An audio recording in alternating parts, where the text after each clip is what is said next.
ठीक है।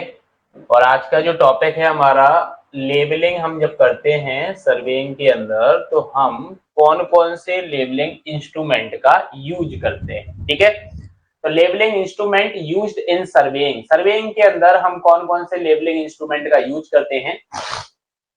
आपको पता है, ये बेसिक डेफिनेशन है ऑलरेडी कि हम जो लेबलिंग इंस्ट्रूमेंट का यहाँ पे यूज कर रहे हैं उससे हम क्या करते हैं, किसी भी पॉइंट की क्या करते हैं, अर्थ सरफेस से हाइट को फाइंड आउट करते हैं। क्लियर, क्या करते हैं, हाइट को हम फाइंड आउट करते हैं। क्लियर, तो रिलेटिव हाइट हम निकालते हैं अर्थ सरफेस से डिफरेंट पॉइंट्स की। ठीक है, ये हमारा लेबलिंग के अंदर मेन हमारा ऑब्जेक्ट होता है। A label essentially consists of a telescope। हम जो लेबलिंग इंस्ट्रूमेंट हमारा होता है उसके अंदर टेलीस्कोप होता है, to which a bubble tube is attached, उसके अंदर बबल ट्यूब भी अटैच्ड आपकी होती है, such that the axis of the bubble tube and the line of collimation of the telescope are parallel to each other। Clear, तो access of bubble tube और line of कॉलाइमेशन जो आपकी होना चाहिए वो कैसी होना चाहिए, पैरेलल होनी चाहिए। ठीक है, ये भी आपको याद रखना है कि भाई लाइन ऑफ कॉलाइमेशन और एक्सेस ऑफ बबल ट्यूब दोनों कैसी होना चाहिए, पैरेलल होनी चाहिए। ठीक है, the instrument is provided with labelling screw. Clear, instrument के अंदर आप लेबलिंग स्क्रू भी प्रोवाइडेड होते हैं, क्योंकि लेबलिंग स्क्रू नहीं होंगे तो आप क्या करोगे, उसको लेबल कैसे करोगे। क्लियर, ठीक है, जिसकी हेल्प से आप क्या करते हो, जो आपका बबल ट्यूब होता है ना, उस बबल ट्यूब से आप बबल को सेंटर में लेके आते हो।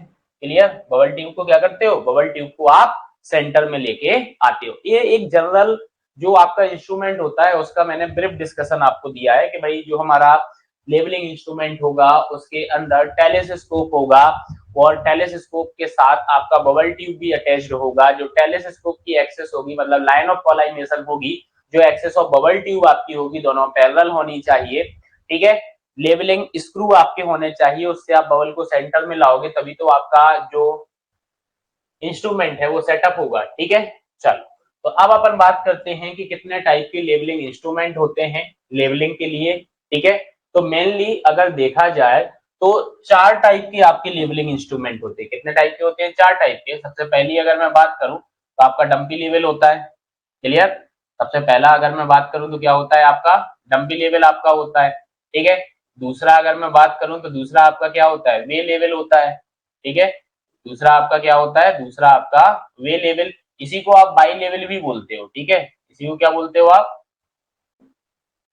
इसी को आप बाई लेवल भी बोलते हो। ठीक है, ये वे लेवल लिखा हुआ है ना, बाई मतलब इस टाइप से बाई बोल रहा हूं मैं, बाई लेवल। क्लियर, तो बाई लेवल भी आप इसको बोलते हो। नेक्स्ट अगर मैं बोलूं, आपको तो नेक्स्ट आपका होता है रिवर्सल लेवल। अब ये जो रिवर्सल लेवल आपका होता है ना, ये आपका 2 टाइप का होता है, okays reversal level and cushioning Cushing reversal level. Clear, ये आपका कितने टाइप का होता है, ये आपका 2 टाइप का होता है। क्लियर, नाम बहुत जरूरी है क्योंकि ये आपके एग्जाम में डायरेक्टली आपसे पूछे जा सकते हैं। क्लियर, नाम आपसे डायरेक्टली पूछे जा सकते हैं। ठीक है, तो ये चीज आपको यहाँ पे याद रखना है। क्लियर, तो ये 4 टाइप के आपके लेबलिंग इंस्ट्रूमेंट होते हैं जो आप लेबलिंग के अंदर यूज करते हो। क्लियर, चलो, सबसे पहले अपन यहाँ पे बात करते हैं डंपी लेवल की, कि हमारा डंपी लेवल जो होता है वो क्या होता है। ठीक है, डंपी लेवल की बात की जाए तो डंपी लेवल आपका क्या होता है, in the modern form of dumpy level also called solid dumpy level. जो हमारा डंपी लेवल होता है उसका जो मॉडर्न फॉर्म होता है, क्लियर, उसको आप सॉलिड डंपी लेवल भी बोलते हो। ठीक है, next, the vertical spindle and the telescope are rigidly fixed. Clear, जो वर्टिकल स्पिंडल होता है और जो टेलीस्कोप इसका होता है वो रिजिडली फिक्स होते हैं, so that the telescope can neither be rotated about it's longitudinal axis और nor removed from the support। Clear, तो यहाँ पे एक चीज समझो, डंपी लेवल के अंदर जो आपका वर्टिकल स्पिंडल और टेलीस्कोप आपका जो है वो बहुत रिजिडली यहाँ पे फिक्स किए गए हैं, जिससे हमारा जो टेलीस्कोप होता है वो लॉन्गिट्यूडिनल एक्सिस के अबाउट रोटेट नहीं होता है और ना ही आप रिमूव कर सकते हो उसको सपोर्ट से। ठीक है, this labelling instrument is more stable, ये जो इंस्ट्रूमेंट आपका होता है या ज्यादा स्टेबल होता है व्हेन कंपेयर टू अदर, अगर दूसरों के कंपैरिजन में देखा जाए, and retains permanent adjustment for a long time. Clear, इसके अंदर जो एडजस्टमेंट होते हैं वो परमानेंट एडजस्टमेंट जो होते हैं वो एक लॉन्ग टाइम तक ये रिटेन करके रख सकता है। कौन? Dumpy level. ठीक है, अगर आप देखो तो डंपी लेवल कुछ इस टाइप्स के आपका होता है। क्लियर, ये आपका ये ट्राइब्रेच ट्राइब्रेट ये मैं ऑलरेडी आपको थर्डोलाइट में बता चुका था। ठीक है, ये आपका टेलीस्कोप होता है, वर्टिकल स्पंडल आपके हो रहे हैं। ठीक है, और इसके ऊपर आपका ये टेलीस्कोप सपोर्टेड है। ठीक है, तो ये जो टेलीस्कोप आपका है ना, ये लॉन्गिट्यूडिनल एक्सिस के अबाउट आपका रोटेट नहीं कर सकता है। ये आपके यहाँ पे मतलब लेवलिंग स्क्रू है जिससे आप बबल को सेट करोगे। ठीक है, ये आपका डंपी लेवल कहलाता है। क्लियर, इस टाइप का होता है आपका डंपी लेवल। ठीक है, नेक्स्ट अगर देखो तो डंपी लेवल अगर आप सर्वे में यूज कर रहे हो तो डंपी लेवल के एडवांटेज क्या होंगे? क्लियर, डंपी लेवल के एडवांटेज क्या होंगे? तो एडवांटेज की अगर यहाँ पे मैं बात करूं तो सबसे पहले simple construction with fewer movable part. Clear, बहुत कम इसमें मूवेबल पार्ट होते हैं, ऑलमोस्ट जितने पार्ट यहाँ पे होते हैं वो फिक्स ही यहाँ पे रखे जाते हैं, बहुत ही कम पार्ट होते हैं जो मूवेबल होते हैं। Fewer adjustment to be made, क्योंकि इसमें मैंने अभी आपको बताया कि जो परमानेंट एडजस्टमेंट होते हैं ना वो बहुत लॉन्ग टाइम तक आपके क्या होते हैं, मेंटेन होते हैं। ठीक है, due to the rigidity of dumpy level it retains its to adjustment for a long time. Clear, अब इसकी रिजिडिटी की वजह से यह दो एडजस्टमेंट को बहुत लॉन्ग टाइम तक रख सकता है। क्लियर, हाई ऑप्टिकल पावर, इसका जो ऑप्टिकल पावर है ऑब्जेक्ट को देखने के लिए जो ऑप्टिकल पावर इसका है बहुत ज्यादा हाई ऑप्टिकल पावर आपको मिलेगा डंपी लेवल के अंदर। क्लियर, अब डंपी लेवल का अगर मैं डिसएडवांटेज की बात करूं कि डंपी लेवल का डिसएडवांटेज क्या है, तो देखो सर्वेयर में find it difficult in making accurate measurement. Clear, surveyor को डिफिकल्टी यहाँ पे होती है एक्यूरेट मेजरमेंट फाइंड आउट करने के लिए। क्लियर, और आप जब इसको यूज करते हो तो उसमें भी आपको डिफिकल्टी होती है, मतलब एक स्किल्ड पर्सन होना चाहिए, बहुत ज्यादा स्किल्ड पर्सन होना चाहिए। छोटा मोटा आपको आता है चलाना तो आप हैंडल नहीं कर पाओगे डंपी लेवल को। ठीक है, तो ये एडवांटेज हो गए हैं, ये डिसएडवांटेज हो गए हैं आपके डंपी लेवल के। नेक्स्ट अगर मैं बात करूं तो वे या फिर वाई लेवल आपका होता है दूसरा इंस्ट्रूमेंट। ठीक है, इसकी अगर मैं बात करूं तो क्या होता है इसके अंदर, देखो in this instrument the stage carries two Y support. Clear, जो आपका स्टेज होता है वो दो वाई सपोर्ट को कैरी करता है, in which the telescope is fixed. Clear, और उसके ऊपर आपका जो टेलीस्कोप होता है वो फिक्स किया जाता है। To the body of the telescope two hand collar of equal diameter are fixed. Clear, जो टेलीस्कोप की बॉडी होती है दो हैंड कॉलर होती है इक्वल डायामीटर की, उसको फिक्स किया जाता है। These collars rest on wyes. Clear, ये कैसे होते हैं, वाइस के जैसे होते हैं। The telescope can be rotated about its longitudinal axis। देखो वे लेवल और वाई लेवल के अंदर आपका जो टेलीस्कोप है वो लॉन्गिट्यूडिनल एक्सिस के अबाउट रोटेट हो रहा है, और it can be taken out the place end for end in wye. Clear, मतलब ये लॉन्गिट्यूडिनल एक्सिस के अबाउट क्या हो सकता है, रोटेट हो सकता है। डंपी लेवल में ये नहीं हो रहा था। ठीक है, A clamp and a tangent screw are provided to facilitate accurate sighting of the object। Clear, इसके अंदर क्लैंप और टेंजेंट स्क्रू को भी प्रोवाइड किया गया है जिससे आप एग्जैक्ट साइटिंग कर सको ऑब्जेक्ट की। This is a very delicate instrument and consist of a large number of loose and open part. Clear, delicate instrument आपका होता है उसके अंदर बहुत ज्यादा नंबर्स में लूज एंड ओपन पार्ट होते हैं। ठीक है, next due to the reversibility of the telescope the instrument may be more easily tested for permanent adjustment। Clear, हम बहुत इजीली इसको टेस्ट कर सकते हैं परमानेंट एडजस्टमेंट के लिए, क्योंकि जो टेलीस्कोप आपका है वो क्या हो रहा है, रिवर्स हो रहा है। क्लियर, क्योंकि यहाँ पे देखो लिखा है टेलीस्कोप आपका रोटेट हो रहा है, यही बहुत इंपॉर्टेंट पॉइंट है इसमें और डंपी लेवल में अगर आप कंपैरिजन करो तो यहाँ पे आपका जो टेलीस्कोप है भाई वो रोटेट कर पा रहा है।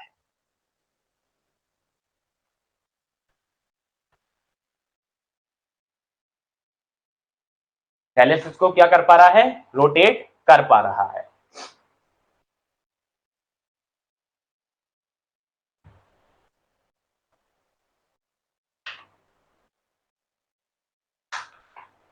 Clear?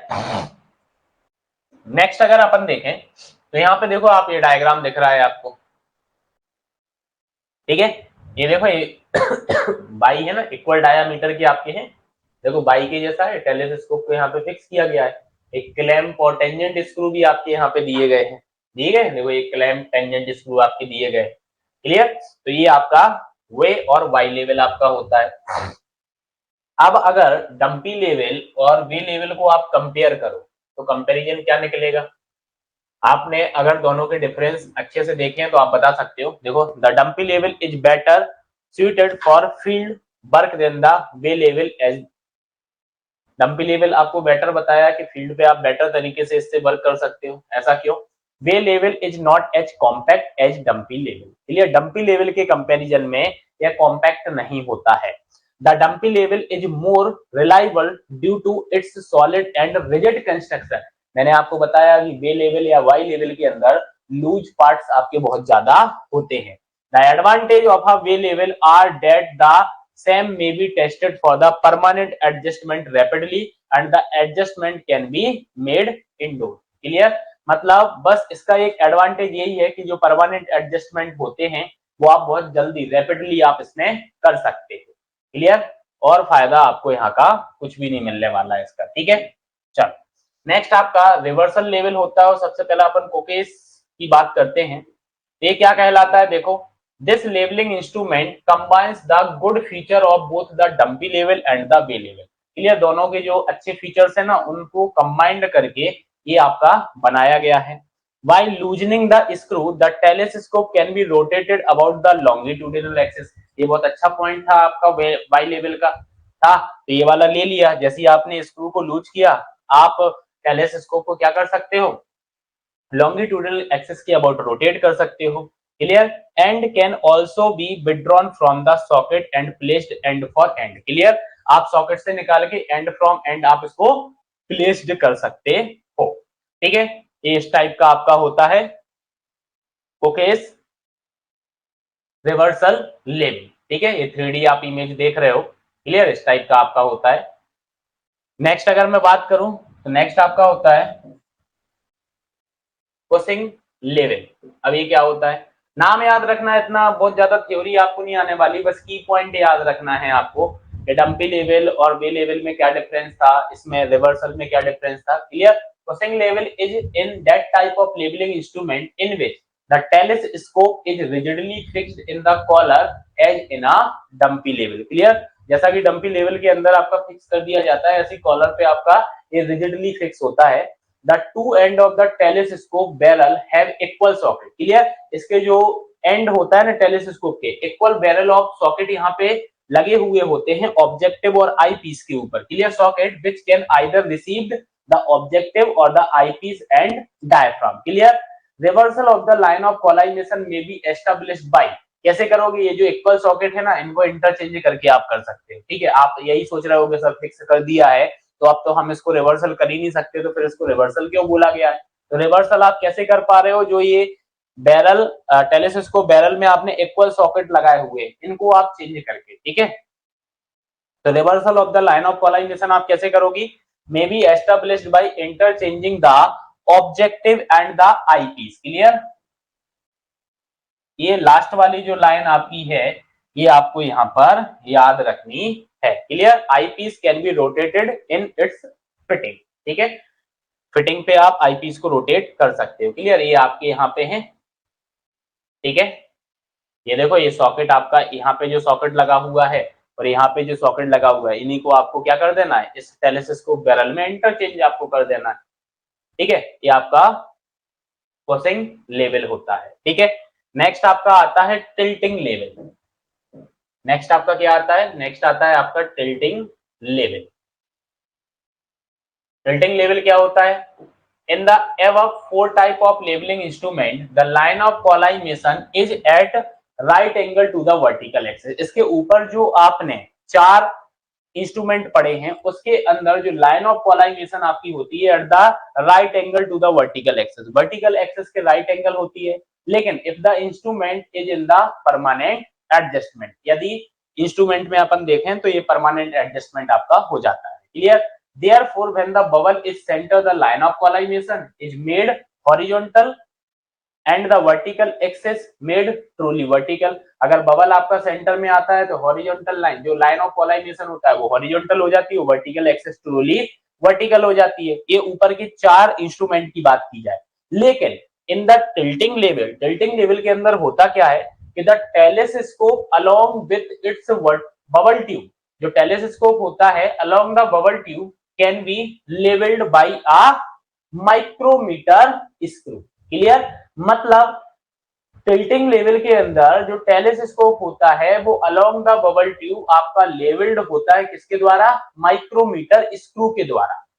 Clear? Micrometer screw without using the foot screw का आप यूज नहीं करोगे ऑफ द इंस्ट्रूमेंट। ये मेजर डिफरेंस हो जाता है टिल्टिंग लेवल के अंदर। मतलब द लाइन ऑफ कॉलाइमेशन में be made horizontal independent of the vertical axis. Clear? मतलब वर्टिकल एक्सिस पर आपकी डिपेंड नहीं करेगी लाइन ऑफ कॉलाइमेशन का हॉरिजॉन्टल होना, वो आपका इंडिपेंडेंट रहेगा क्योंकि आप फुट स्क्रू को यूज नहीं कर रहे हो, आप माइक्रोमीटर स्क्रू का यूज करके टेलेस्कोप को along the bubble tube level कर रहे हो। लेकिन ऊपर वाले चारों में क्या हो रहा है?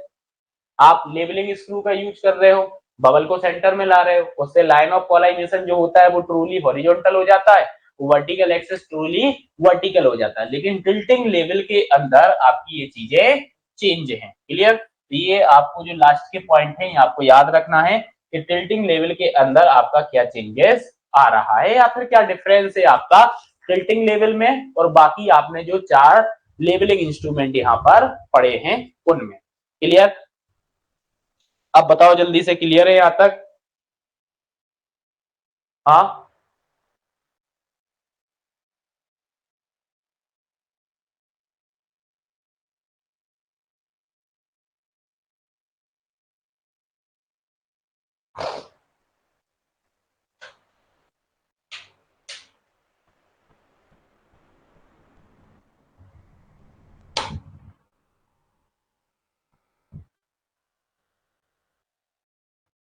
आगे बढ़ते हैं फिर।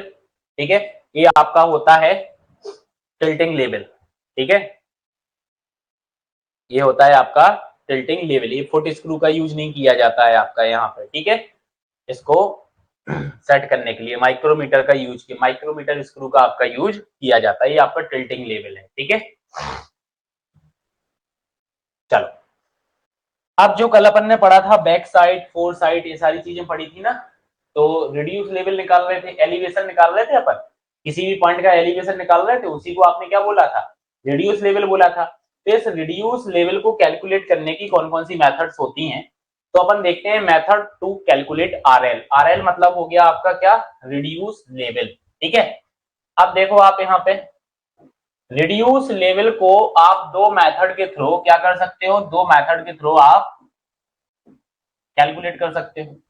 कौन कौन सी मेथड होती हैं? एक तो पहली मेथड आपकी होती है हाइट ऑफ इंस्ट्रूमेंट मेथड। ठीक है, और दूसरी जो मेथड आपकी होती है वो आपकी कौन सी होती है? वो आपकी होती है राइज एंड फॉल मेथड। ठीक है, कौन कौन सी मेथड होती हैं? दो मेथड आपकी होती है, हाइट ऑफ इंस्ट्रूमेंट मेथड और दूसरी होती है आपकी rise and fall method. Clear? सबसे पहले अपन देखते हैं हाइट ऑफ इंस्ट्रूमेंट मेथड को, कि हाइट ऑफ इंस्ट्रूमेंट मेथड आपका होता क्या है। ठीक है, हाइट ऑफ इंस्ट्रूमेंट मेथड की अगर मैं बात करूं, क्लियर, सामने से ही समझ में आ रहा है आपको कि यहाँ पे एच आई आपको निकालना है। एच आई मैंने आपको कल बताया था कैसे, जो हम पहला सेटअप करते हैं ना इंस्ट्रूमेंट का, उससे जो पहली रीडिंग हम लेते हैं वो हमारी बैक साइड कहलाती है। उसको हम जैसे ही उस नॉन पॉइंट जिसका आरएल मुझे पता है उसमें ऐड करते हैं तो हमें हाइट ऑफ इंस्ट्रूमेंट मिल जाता है। क्लियर? समझते हैं। It consist of finding the elevation of the plane of collimation, मतलब height of instrument. Clear? For every station of the instrument. Clear? Instrument जितनी भी स्टेशन पे आप सेट कर रहे हो, हर एक स्टेशन पर आपको HI मतलब हाइट ऑफ इंस्ट्रूमेंट आपको फाइंड आउट करना है। Then obtaining the reduce level of the point with reference to the respective plane of collimation, this is done by. कैसे डन करेंगे अब अपन इसको समझते हैं। देखो सबसे पहले आपको क्या करना है, इस प्रोसीजर को समझना। First the HI is calculated by adding the backside of the RL of the starting point। जो आपका स्टार्टिंग पॉइंट होगा उस स्टार्टिंग पॉइंट पे आपको सबसे पहले HI को कैलकुलेट करना है। HI को कैसे कैलकुलेट करोगे, तो देखो HI आपका जो होगा वो आपका कैसे निकलेगा, तो वो मैं आपको बता चुका हूं कि भाई जो आपका उस पॉइंट का रिड्यूस लेवल होगा उसमें आप बैक साइड का एडिशन कर दो, इसका एडिशन कर दो, बैक साइड का आप एडिशन कर दो। यही पहली लाइन में बोला गया है। दूसरा, then the reduce level of the intermediate point and the first changing point are obtained by subtracting the respective reading from the HI। अब अगर मुझे इंटरमीडिएट पॉइंट का क्या निकालना है, RL निकालना है। इवन अगर मैं आपसे बोलूं कि जिस पॉइंट पर आपने लास्ट रीडिंग ली है वो आपका चेंजिंग पॉइंट होगा, तो उस पर भी आपको RL निकालना है। तो RL आप कैसे निकालोगे, तो उसने बोला है कि RL आपको निकालना है तो आप क्या करो, जो आपका हाइट ऑफ इंस्ट्रूमेंट है इसमें से आप इंटरमीडिएट साइड को माइनस करोगे तो इंटरमीडिएट पॉइंट का RL आ जाएगा। और जहां पे आपका चेंज हो रहा है मतलब लास्ट रीडिंग आपकी ली है तो ये 4 साइड को आप माइनस कर दो तो भी RL आ जाएगा। मतलब हाइट ऑफ इंस्ट्रूमेंट में से अगर इंटरमीडिएट साइड को और 4 साइड को हम माइनस करते हैं तो उस पॉइंट का मुझे क्या मिलेगा, RL मिलेगा। मतलब ये दोनों ही आपकी हमेशा क्या रहने वाली है, सबट्रैक्टेड, और बैक साइड आपकी क्या होगी, आपकी हमेशा एडिटिव रहेगी। ठीक है। When the instrument is shifted, a new plane of collimination is set up and the height of which is calculated by adding backside reading to the RL of the first changing point। जो आपका first changing point होगा उस पर आपको RL मिल गया है, यही है जान क्लियर। उसी पे आपने नई बैक साइड ली होगी, उसी पॉइंट पर नई बैक साइड ली होगी तो उसको ऐड कर दोगे आप इस RL में, तो आपको नया हाइट ऑफ इंस्ट्रूमेंट मिल जाएगा। और जो नया हाइट ऑफ इंस्ट्रूमेंट मिला उसमें से आप इंटरमीडिएट पॉइंट को माइनस करते जाओ, मतलब इंटरमीडिएट साइड को रीडिंग को, तो आपका नया RL आता जाएगा। ठीक है। The reduced level of the successive point and the second changing point are found out by subtracting their stop reading from this new HI। यही करना है, क्लियर। अब ये प्रोसेस आपको करते जाना है, कब तक करते जाना है, देखो this process is repeated until all the RL are work out, जब तक आपके पूरे रिड्यूस लेवल नहीं आ जाते हैं। And then arithmetical check is applied, और बाद में आपको एक अर्थमेटिकल चेक अप्लाई करना है, क्लियर, ये देखने के लिए कि आपने जो किया है वो सही किया है या गलत किया हुआ है। तो आप देखोगे सबमिशन ऑफ सारी बैक साइड निकालोगे और सबमिशन ऑफ सारी फोर साइड निकालोगे, दोनों का सब्सट्रैक्शन कर दोगे। इक्वल्स टू में क्या आएगा, लास्ट RL जो आपका आया और जो फर्स्ट RL आया, इन दोनों का डिफरेंस, अगर इन दोनों का डिफरेंस आपका क्या हो जाता है, इक्वल हो जाता है, तो आपने जो यहाँ पे सर्वे किया है, लेवलिंग की हुई है, वो आपकी सही है। ठीक है। ये आपका अर्थमेटिक चेक रहता है हाइट ऑफ इंस्ट्रूमेंट मेथड का। ठीक है। और ये तो आपको याद रखना ही है। ठीक है। आया समझ में हाइट ऑफ इंस्ट्रूमेंट मेथड। अब आप यहाँ पे देखो एक डायग्राम आप यहाँ पे देख पा रहे होगे। यहाँ पे आप देखो ये आपने यहाँ पे क्या किया हुआ है, ये आपने अपना इंस्ट्रूमेंट सेटअप किया है, क्लियर। अब देखो ये पॉइंट आपका है, ये पॉइंट पे आपने सबसे पहले क्या ले लिया, BS, आपने बैक साइड को ले लिया। मतलब इस ए पॉइंट का RL आपको क्या है, नॉन होगा। RL आपको इस पॉइंट का क्या होगा, नॉन होगा, क्लियर। तो HI कैसे निकला, RL at point A plus back side at point A, clear. अब ये C point that is the four side, ये आपकी हो गई है लास्ट पॉइंट, या फिर आप मैं ऐसा बोल दो कि ये आपका हो गया है CP1, ये आपका चेंजिंग पॉइंट बना गया है, क्लियर। चेंजिंग पॉइंट बना गया है, मतलब इस पॉइंट पे आपको RL निकालना है। इस पॉइंट पर आपको क्या करना है, इस पॉइंट पर RL निकालना पड़ेगा। कैसे निकालोगे, तो RLC equals to HI minus fore sight at C, clear. C पर जो आपका फोर साइड आया तो आपने उसको हाइट ऑफ इंस्ट्रूमेंट में से घटा दिया, तो आपका यहाँ पे RL पता चल गया। अब आपने इस इंस्ट्रूमेंट को उठा के यहाँ पे रख दिया। अब ये जो C पॉइंट है, इस C पॉइंट पर अब ये C पॉइंट जो है इसका RL आपको पता चल गया है, अब आपको इसका आरएल पता चल गया, आरएल एट सी आपको नॉन हो गया है। नॉन कैसे हुआ आपको, इस फॉर्मूले, ये जो आपने यहाँ पे अप्लाई किया इससे आपने इसको फाइंड आउट कर लिया है। क्लियर। अब जो बैक साइड आई है तो आप क्या बोलोगे, H I equal to R L at C point plus back side at C. Clear. फिर आपने यहाँ पे बी, मान लो ये लास्ट रीडिंग आपका है, मतलब ये आपका क्या आ रहा है, सीपी 2 आ रहा है, चेंजिंग पॉइंट 2 आ रहा है। क्लियर। तो अब आपको यहाँ का क्या करना पड़ेगा, यहाँ का आपको आरएल फाइंड आउट करना पड़ेगा। आरएल कैसे निकलेगा, जो आपका एच आई निकला है उसमें से इस पॉइंट की 4 साइड को माइनस कर दो। मान लो इसके बीच में भी अगर कुछ रीडिंग आ रही है, कुछ वैल्यू आपने ली है, तो उससे आप उन पॉइंट्स का आरएल निकाल सकते हो। कैसे निकाल सकते हो, H I minus intermediate side. Clear. Last में आपको ये क्या करना है, लास्ट में आपको ये चेक लगा देना है। क्लियर। और अगर ये इक्वल वैल्यू आ जाती है तो आपने जो प्रोसीजर किया हुआ है तो सही किया हुआ है। ठीक है, वो प्रोसीजर आपने सही किया हुआ है। अब नेक्स्ट देखो कुछ स्पेसिफिकेशन है इस मेथड के, वो देखो, some more specification about this method. क्या है, सबसे पहला है आपका, as it involve only a few calculation there is a consider saving of labour and time in the case of intermediate reading. Clear. Intermediate reading के case में यह क्या कर रहा है, आपका लेबर बचा रहा है, आपका टाइम बचा रहा है। There is no check on RL of intermediate station. यहाँ पर इंटरमीडिएट स्टेशन के आरएल को चेक करने के लिए किसी भी प्रकार का चेक आपके पास नहीं है। There are two check for arithmetical accuracy. Arithmetical accuracy के लिए सिर्फ आपके पास दो चेक हैं। पहला क्या, the difference between the sum of back side and sum of fore sight should be equal to difference of the first and last RL. Clear. Next क्या बोला इन्होंने, it is use for longitudinal and cross levelling operation. जब हमें longitudinal and cross levelling operations करना होंगे तब हम इसका यूज करते हैं। जैसे इसका मोस्टली यूज मान लो ऐसा आपने किया, कैसा किया, रोड हो गया, देखो लॉन्गिट्यूडिनल रोड हो गया आपका, रेलवे लाइन आपकी हो गई है। क्लियर। तो आप हाइट ऑफ इंस्ट्रूमेंट मेथड का यूज कर लेते हो। ठीक है। इसके बाद अगर मैं नेक्स्ट मेथड की बात करूं तो नेक्स्ट मेथड आपकी होती है rise and fall method. Next method आपकी क्या होती है, राइज एंड फॉल मेथड होती है। अब राइज एंड फॉल मेथड में आप क्या करते हो, देखो इस मेथड के अंदर, in this method the difference between the consecutive point is calculated by comparing each point after the first and last immediate preceding it. Clear. नहीं आया होगा समझ में, अभी आपको सारी चीजें क्लियर कर दूंगा न्यूमेरिकल के साथ। The difference in their staff reading indicate a rise or fall according to as any staff reading is smaller or greater than that of the preceding point. ठीक है। अभी आगे बता रहा हूं ये, the RL of each point is then find by adding rise and subtracting fall from the RL of the preceding point. Clear. मतलब क्या बोला कि प्रीसीडिंग पॉइंट का जो आरएल होगा उसमें अगर मैं राइज को ऐड करूंगा तो नेक्स्ट आरएल निकाल लूंगा मैं, और अगर फॉल को सब्सट्रैक्ट करूंगा तो नेक्स्ट आरएल में निकाल लूंगा। क्लियर। वहां पे आपको सारी साइड्स को हाइट ऑफ इंस्ट्रूमेंट में से माइनस करना पड़ रहा था, यहाँ पे एचआई निकालने की आपको जरूरत नहीं है। क्लियर।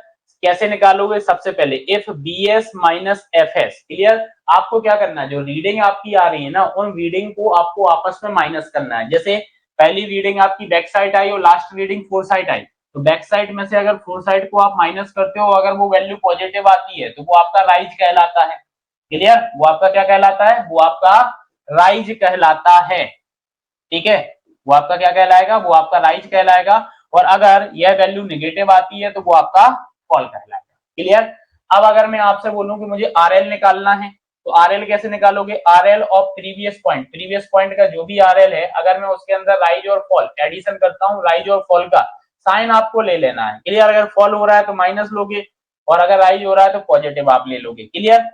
ये करना है। और दूसरा यहाँ पे, अब अगर मैं आपसे बात करूं चेक का, तो यहाँ पे जो अर्थमेटिक चेक है वो क्या है, summation of back side minus summation of fore side equals to summation of rise minus summation of fall और equals to first RL minus last RL. मतलब इंटरमीडिएट पॉइंट्स के आरएल के लिए भी आपका एक यहाँ पे चेक अवेलेबल हो गया है। ठीक है। मतलब यहाँ पे तीन अर्थमेटिक चेक हो गए, एक दो तीन। ठीक है। तो ये आपकी राइज एंड फॉल मेथड होती है। ठीक है। इस मेथड के स्पेसिफिकेशन देखो, इस मेथड के क्या स्पेसिफिकेशन है। सबसे पहला स्पेसिफिकेशन इसका है कि भाई this method is slow and simple, ये मेथड स्लो है और सिंपल है। It is more precise because intermediate sight is also consider, यहाँ पे इंटरमीडिएट साइट को आपने ऑल्सो कंसिडर किया हुआ है। It is laborious method as stop reading of each point on the ground after the first is compared with that preceding it and the difference of level entered as a rise or fall। मतलब laborious method है, लंबी method आपकी हो जाती है, हर एक point की आपको रीडिंग यहाँ पे लेना है ग्राउंड पे और फिर उसको कंपेयर करना है, ठीक है। There is complete check on the reduction of RL of intermediate station, भाई इंटरमीडिएट स्टेशन के लिए भी आपका यहाँ पे कितना आरएल रिडक्शन आ रहा है उसके लिए भी चेक है आपका। There are 3 check for arithmetical accuracy, arithmetical accuracy के लिए 3 चेक हैं, तीनों आपको बताए हुए हैं। It is used for earthwork calculation and their precise levelling operation, जहां पे मुझे प्रिसाइज लेबलिंग ऑपरेशन चाहिए और अर्थवर्क की कैलकुलेशन करना है, वहां पे हम इस मेथड का यूज करते हैं, किसका, राइज एंड फॉल मेथड का यूज करते हैं। क्लियर। अब यहाँ पे सबसे पहले अपन क्वेश्चन देखते हैं हाइट ऑफ इंस्ट्रूमेंट मेथड का, ठीक है।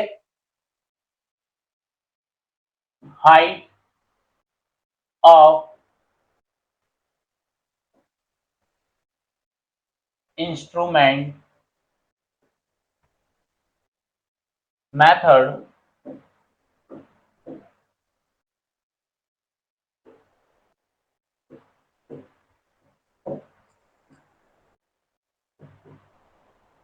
एग्जाम्पल आपका है, जो भी आप फील्ड पे रीडिंग ले रहे हो ना, वो रीडिंग को आपको इस टाइप से भरना है। देखो सबसे पहला पॉइंट आपका आ जाएगा, बैक साइड आ जाएगी, ठीक है, इंटरमीडिएट साइड आ जाएगी, फोर साइड आ जाएगी, एच आई आ जाएगा, आर एल आ जाएगा और रिमार्क आ जाएगा। क्लियर। अब यहाँ पे आप देखो, सबसे पहले आपका पॉइंट बेंचमार्क होगा और बेंचमार्क पे जो आपकी पहली रीडिंग आई होगी वो आपकी बैक साइड होगी। इसके बाद आपने जो रीडिंग ली, जैसे पॉइंट ए आया, ये बीच में पॉइंट आया, इंटरमीडिएट साइड आई। क्लियर। बी पॉइंट पे आपका देखो फोर साइड यहाँ पे आ गया, आ गया बी पॉइंट पे क्या आ गया, फोर साइड आपका आ गया। मतलब ये जो बी पॉइंट आपका है, तो यहाँ रिमार्क में अपन लिख सकते हैं कि that is the changing point 1, ये हमारा चेंजिंग पॉइंट 1 आया। तो इस पॉइंट पर, बी पॉइंट पर फोर साइड भी आएगी और इसी बी पॉइंट पे आपकी क्या आएगी, बैक साइड भी आएगी। उसके बाद सी पॉइंट आया, that is the intermediate point, तो इंटरमीडिएट साइड आ गई। और डी पॉइंट पे आपने अगले सेटअप की कौन सी ली है, लास्ट रीडिंग आपने ली है, तो वो आपकी फोर साइड में आ गई है। कैलकुलेशन आपको मैं बता चुका हूं, जो आपका बेंचमार्क है उसके ऊपर जो आरएल है वो 100 है। क्लियर। तो इस 100 के अंदर आपने क्या किया, इस बैक साइड को ऐड कर दिया तो हाइट ऑफ इंस्ट्रूमेंट निकल आया। क्लियर। मतलब आपने क्या किया, एच आई निकालने के लिए यहाँ पे क्या किया आपने, R L plus back side आपने कर दिया। क्लियर। अब आपकी ये रीडिंग यहाँ पे हो गई है। क्लियर। ये रीडिंग 1.750 आ गई है। तो आपने इस ए पॉइंट का आरएल, आरएल कैसे निकाला होगा, आरएल आपने निकाला होगा इस पॉइंट का, इस पॉइंट का आरएल ये कैसे निकला, आरएल आपका निकला है हाइट ऑफ इंस्ट्रूमेंट में से आपने माइनस कर दिया इंटरमीडिएट साइड को, ये इंटरमीडिएट साइड को माइनस कर दिया, ये आ गया। क्लियर। अभी आपका इंटरमीडिएट साइड पे ये माइनस हो गया, ये आ गया है। क्लियर। अब देखो आप 2.750, अब ये आपकी फोर साइड आई है, तो आपने ये क्या किया होगा, इस पॉइंट पर आरएल निकालने के लिए हाइट ऑफ इंस्ट्रूमेंट में से फोर साइड को माइनस कर दिया होगा, इसको माइनस कर दिया होगा, फोर साइड को आपने माइनस कर दिया होगा। अब इस पर ये जो आरएल आया इस बी पॉइंट पर, इसमें आपने इसको ऐड कर दिया बैक साइड को, तो आपका नया हाइट ऑफ इंस्ट्रूमेंट आ गया। तो ये हाइट ऑफ इंस्ट्रूमेंट आपका कैसे आया, ये आ गया आपका आरएल प्लस बैक साइड से। फिर अगेन सेम प्रोसीजर, इस हाइट ऑफ इंस्ट्रूमेंट में से आपने इसको माइनस किया तो नया आरएल आ गया। क्लियर। नया आरएल आ गया, फिर फोर साइड आपका आया, फोर साइड आया तो इसमें से आपने इसको माइनस किया तो ये आपका नया आरएल आ गया इस पॉइंट पे। सिमिलरली आपको ये प्रोसीजर करते जाना है। लास्ट में आपको क्या करना है, लास्ट में आपको यहाँ पर सम ऑफ बैक साइड निकालना है। Clear. Sum of fore sight आपको निकालना है, फर्स्ट आरएल और लास्ट आरएल। क्लियर। तो देखो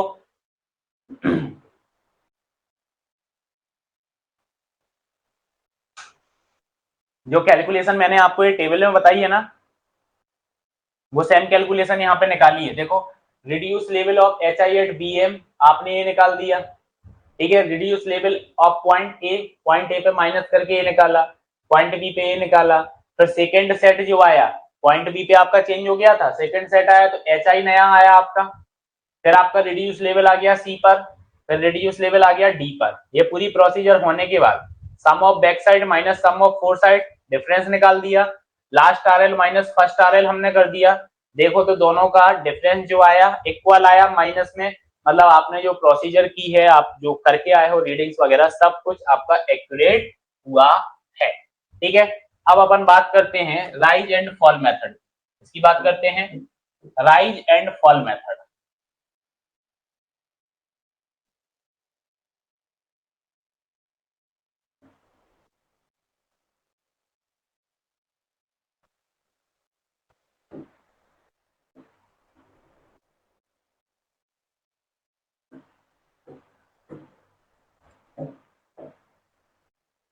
ठीक है, तो राइज एंड फॉल मेथड की बात कर रहा हूँ। एग्जांपल आप देखो सेम है, जैसी रीडिंग आ रही है वैसी आपको भरते जाना है। पॉइंट बेंचमार्क पे आपकी बीएस आ गया, फिर आपकी देखो इंटरमीडिएट आया, सी पॉइंट पर आपका देखो यहाँ पे क्या आया, सी पॉइंट पर आपका इंटरमीडिएट आया, एफ पॉइंट पर आपका यहाँ पे क्या आ गया, ये मतलब जो डी पॉइंट है यहाँ पे क्या आ गया, फोर साइड आ गई। क्लियर, मतलब यहाँ पे तीन आपकी इंटरमीडिएट आ रही हैं, एक आपकी फोर साइड आ रही है। इसके आगे अगर जाते तो इस डी पॉइंट पे आपका चेंजिंग पॉइंट बन जाता। क्लियर, अब देखो आप यहाँ पे सबसे पहला यहाँ पे आप देख रहे होगे हाइट ऑफ इंस्ट्रूमेंट का कॉलम आपका हट चुका है। यहाँ पे दो कॉलम नए आपके ऐड हुए हैं राइज और फॉल के, ठीक है। आपको इस बेंचमार्क वाले पॉइंट का आरएल पता है, ये आपका आरएल हो गया। क्लियर हो गया।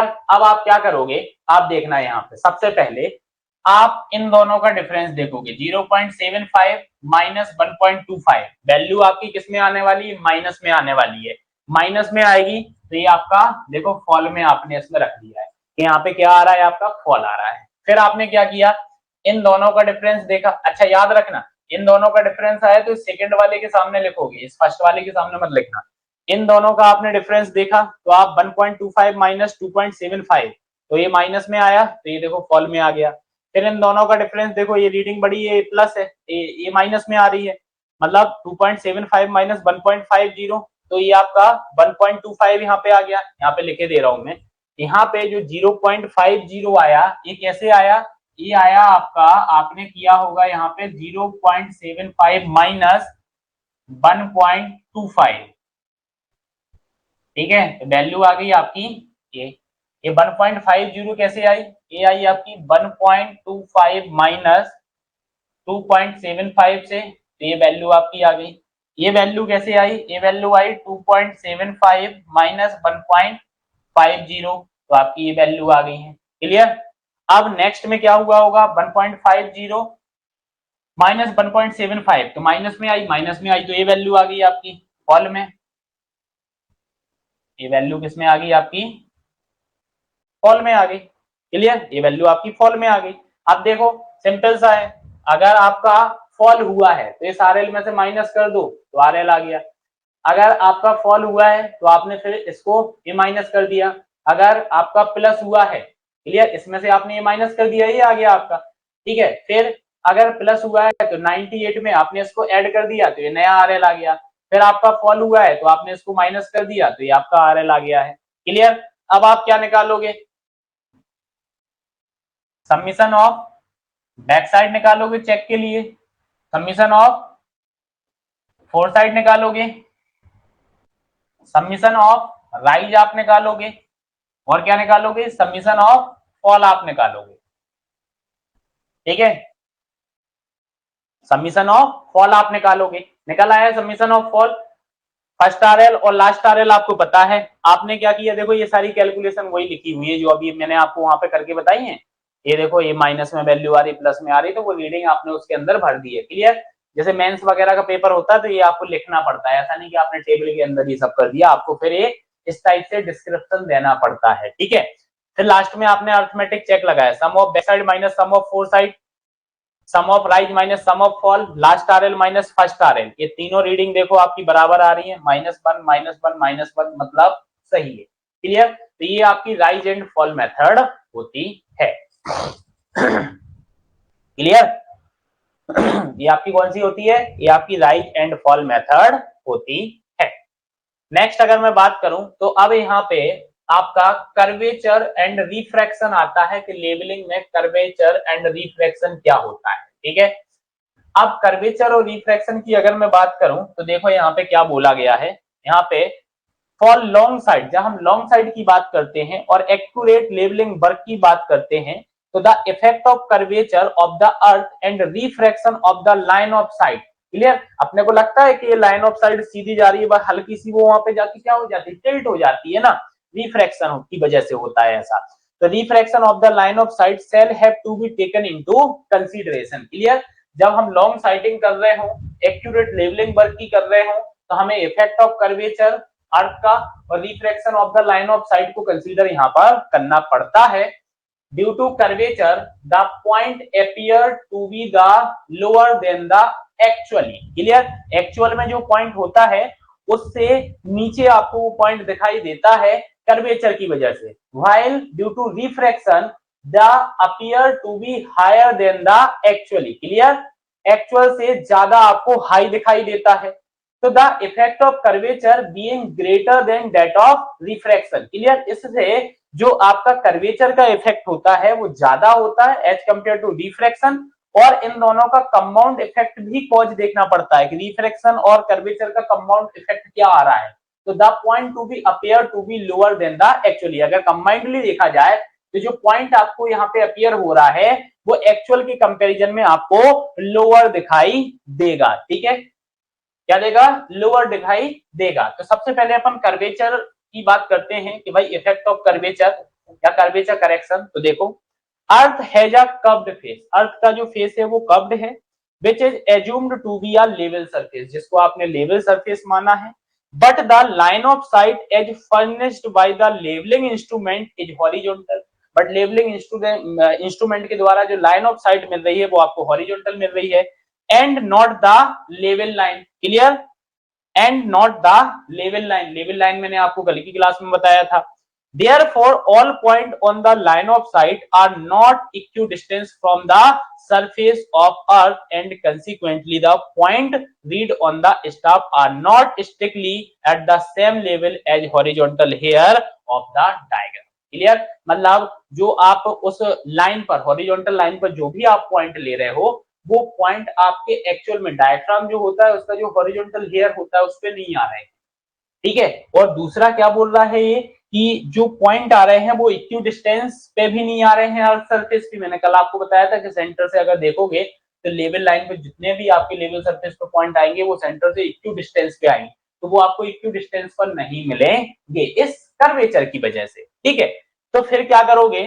The level line falls away from the horizontal line of sight. जो लेवल लाइन आपकी होगी वो आपकी फॉल करेगी, clear, away from the horizontal line of sight. Clear? And the vertical distance between the horizontal line and the level line denotes the effect of curvature of the earth. Clear? लेकिन होगा क्या?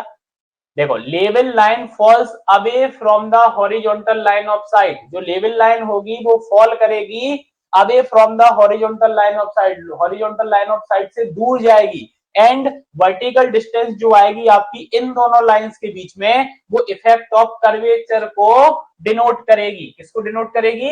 Effect of curvature को denote करेगी। किसको denote करेगी? Effect of curvature को denote करेगी। तो ये आपको याद रखना है।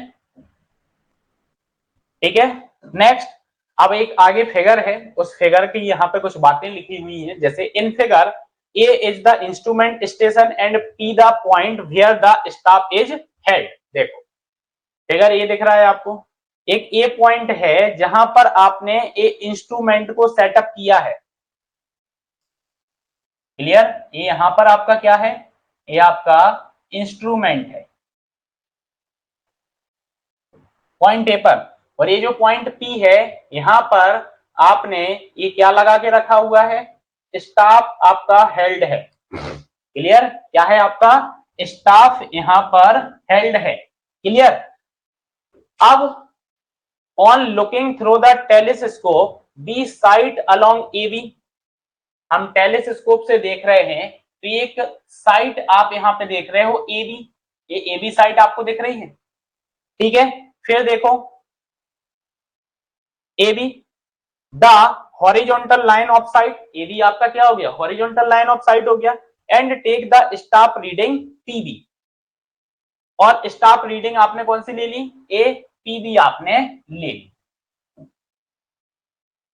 यहां से यहां तक की अगर रीडिंग की बात करूं तो स्टाफ रीडिंग आपकी क्या है, पीवी स्टाफ रीडिंग आपने ले ली। ये हॉरिजॉन्टल लाइन ऑफ साइट आपकी है, horizontal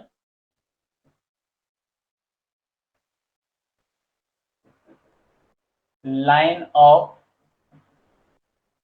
site A B, clear. A horizontal line of sight आपकी ए बी है। अब यहां पे देखो, the point B is considered to be at the same level as A, हम भाई क्या कंसीडर करेंगे, जो हमारा पॉइंट बी आ रहा है वो ए के सेम लेवल में आ रहा है, clear. But actually the point C and A are at the same level, but actual में जो पॉइंट ए है और जो पॉइंट सी है यह आपका एक्चुअल लेवल में आपका यहाँ पे है, क्लियर। ये है आपकी लेवल लाइन, क्लियर। ए और सी को कनेक्ट करने वाली लाइन आपकी क्या है, लेवल लाइन। तो ये जो सी पॉइंट है और जो ए पॉइंट है एक्चुअल में ये दोनों आपके लेवल में है, तो the true reading is there for PC, clear. तो हमारी जो ट्रू रीडिंग होगी वो हमारी ट्रू रीडिंग यहाँ पे क्या होगी, वो ट्रू रीडिंग हमारी ये पीसी होगी, क्लियर। ये जो पीसी यहां पर आएगी ये हमारी क्या आएगी, ट्रू रीडिंग आएगी।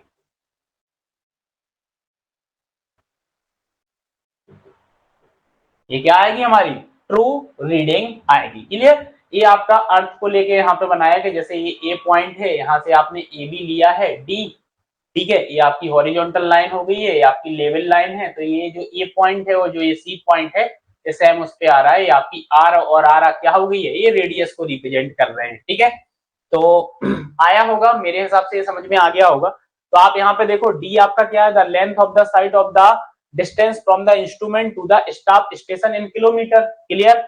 बीसी आपका क्या हो गया है, ये आपका हो गया है, देखो यहाँ पे ये जो बीसी आप देख रहे हो डेट इज द एरर, ये बीसी आपकी क्या हो गई है, ये बीसी आपकी एरर हो गई है, ठीक है। ओ आपका क्या हो गया, सेंटर ऑफ द अर्थ, ये ओ जो आपका है that is the centre of the earth.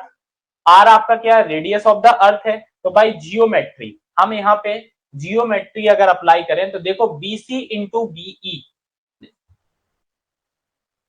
BC into BE जो आपका होता है वो क्या हो जाएगा, बीए का स्क्वायर,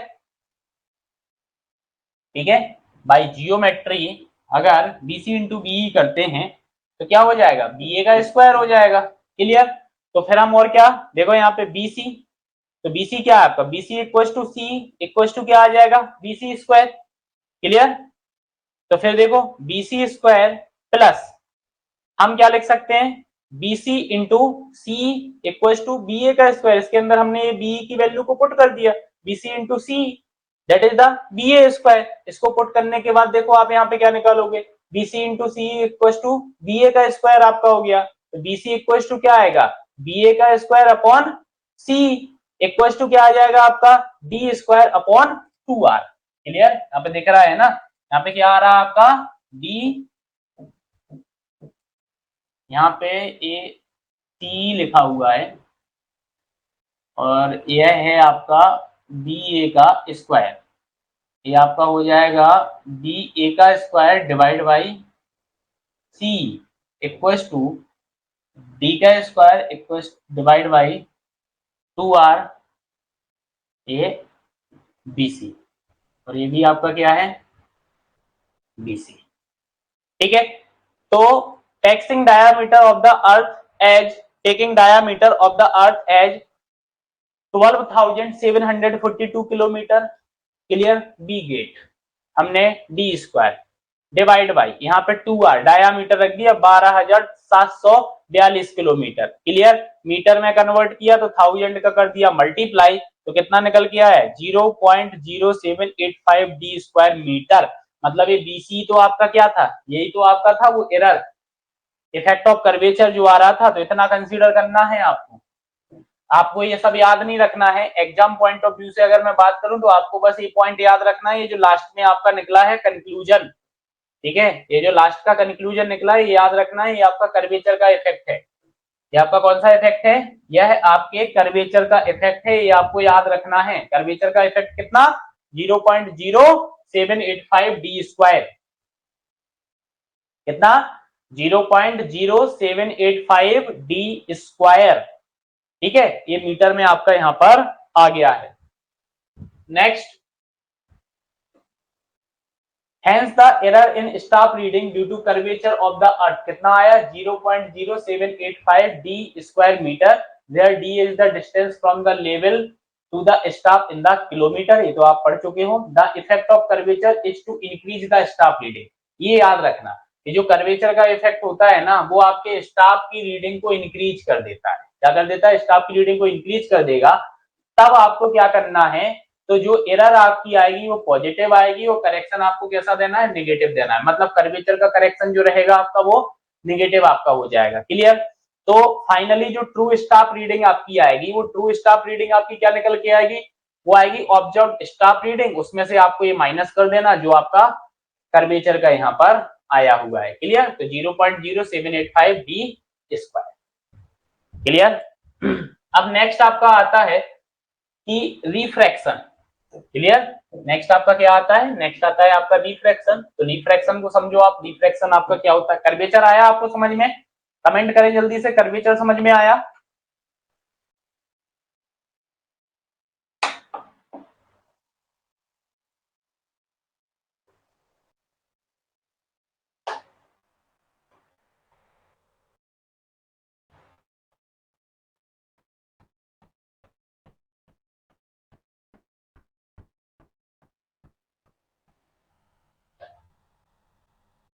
आया कर्वेचर समझ में? चलो, तो देखो रिफ्रैक्शन की बात करते हैं। It is a well established law of physics that rays of light passing through layer of different densities do not remain straight। Clear? इनने क्या बोला? आपको पता है लॉ ऑफ फिजिक्स क्या बोलता है कि अगर हम rays of light, clear, light की रे को अगर हम पास करते हैं through different layer, clear, different layer से डिफरेंट डेंसिटी के साथ, तो यह स्ट्रेट नहीं होती, बट आर रिफ्रैक्टेड और bent down toward the denser medium. यह रिफ्रैक्ट हो जाती हैं या फिर बेंड हो जाती हैं डेंसर मीडियम की ओर। Consequently the ray of light from the staff to the instrument is not straight as एवी।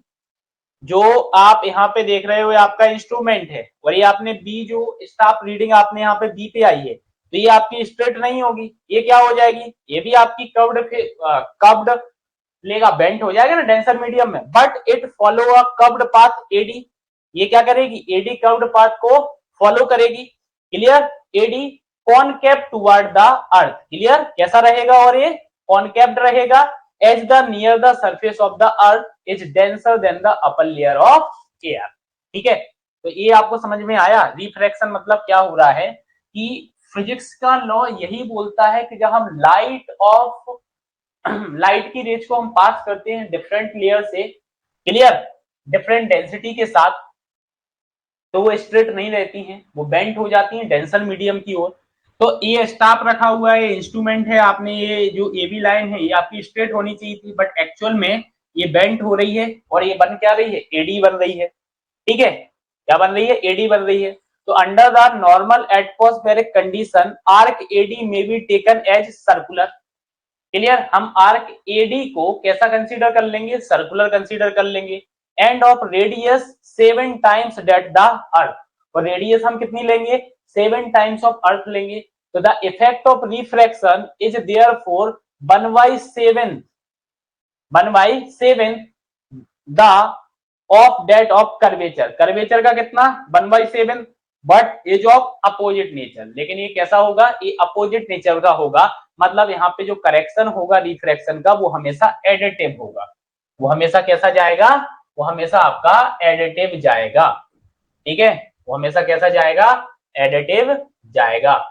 ठीक है, तो आप यहाँ पे देखो, आप यहाँ पे देखो, ये जो यहाँ पे BD आपका एरर आया है, ठीक है, ये डायग्राम आप देखो, ये AB था, ये AD था, तो ये आपका यहाँ पे एरर आया है B से D, ठीक है, तो ये BD आपका क्या होगा, ये BD आपका होगा 1/7 ऑफ कर्वेचर, कर्वेचर का कितना था, BC था, कर्वेचर का कितना था, BC था। अब कर्वेचर का BC था, तो अगर मैं आपसे बोलूं BC, तो BC की वैल्यू आपको ऑलरेडी पता है 0.0785 डी स्क्वायर, ये आपकी थी BC की वैल्यू, ये कर्वेचर की वैल्यू यही थी। बस इसके अंदर पुट कर दो, पुट कर दोगे तो आपका आंसर आ जाएगा,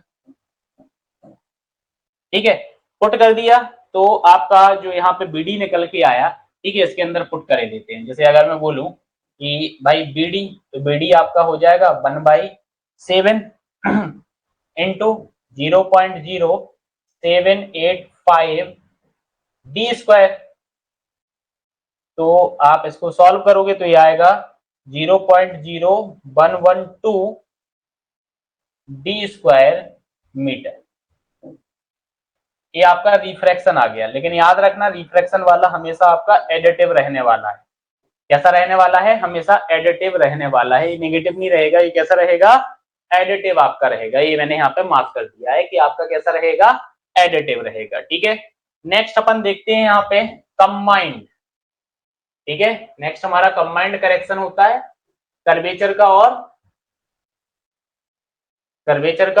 रिफ्रैक्शन का, ठीक है। तो देखो, Since the effect of curvature is to increase the staff reading, curvature का जो इफेक्ट है वो स्टाफ की रीडिंग को बढ़ा रहा है, and that of refraction is to decrease them, और रिफ्रैक्शन आपका डिक्रीज कर रहा है, and also the effect of curvature is greater than the refraction, refraction से ज्यादा है, so the combined effect is therefore to increase staff reading, तो combined effect भी क्या करेगा, स्टाफ की रीडिंग को बढ़ाएगा, hence the combined correction is subtracted, clear. तो मतलब कंबाइंड करेक्शन भी जो आपका होगा वो आपका सब्सट्रैक्टिव होगा, ठीक है। तो कंबाइंड करेक्शन आप देखो यहाँ पे CD equals to BC minus BD, तो BC आपका क्या आ जाएगा, BC minus 1/7 BC equals to 6/7 times of BC, तो 6 टाइम्स 0.0785 डी स्क्वायर, तो कितना आया 0.0673 डी स्क्वायर, ये भी कैसा होगा, आपका सब्सट्रैक्टिव होगा, क्लियर, ये भी आपका कैसा होगा, ये भी आपका सब्सट्रैक्टिव होगा, ठीक है। तो कंबाइंड करेक्शन भी आपका सब्सट्रैक्टिव हो रहा है, और इसकी जो थ्योरी है वो आप यहाँ पे देख चुके हो कि जो कंबाइंड इफेक्ट यहाँ पे हो रहा था वो आपका क्या कर रहा है, वो आपकी स्टाफ की रीडिंग को बढ़ा रहा है, ठीक है। तो इसकी वैल्यू भी आ गई, तो ये वैल्यू आपको याद रखना है, जो भी ये वैल्यू मैंने मार्क की है ना, ये वैल्यू आपको याद रखना है, क्योंकि आपके जो एग्जाम है उसमें यही वैल्यू पूछी जाएंगी कि कर्वेचर का करेक्शन कितना होता है, रिफ्रैक्शन का कितना होता है, कंबाइंड कितना होता है, ठीक है। तो ये चीजें आपको यहाँ पे याद रखनी है, क्लियर। तो ट्रू स्टाफ रीडिंग आपकी क्या हो जाएगी, ऑब्जर्व्ड स्टाफ रीडिंग, और इसमें से आपको माइनस कर देना है आपका कंबाइंड इफेक्ट को, ठीक है। तो for ordinary length of side the error is very small and hence negligible, it may be well understood that the, ठीक है, ये अगर नहीं भी याद रखोगे तो भी चलेगा, ठीक है, क्लियर है यहां तक।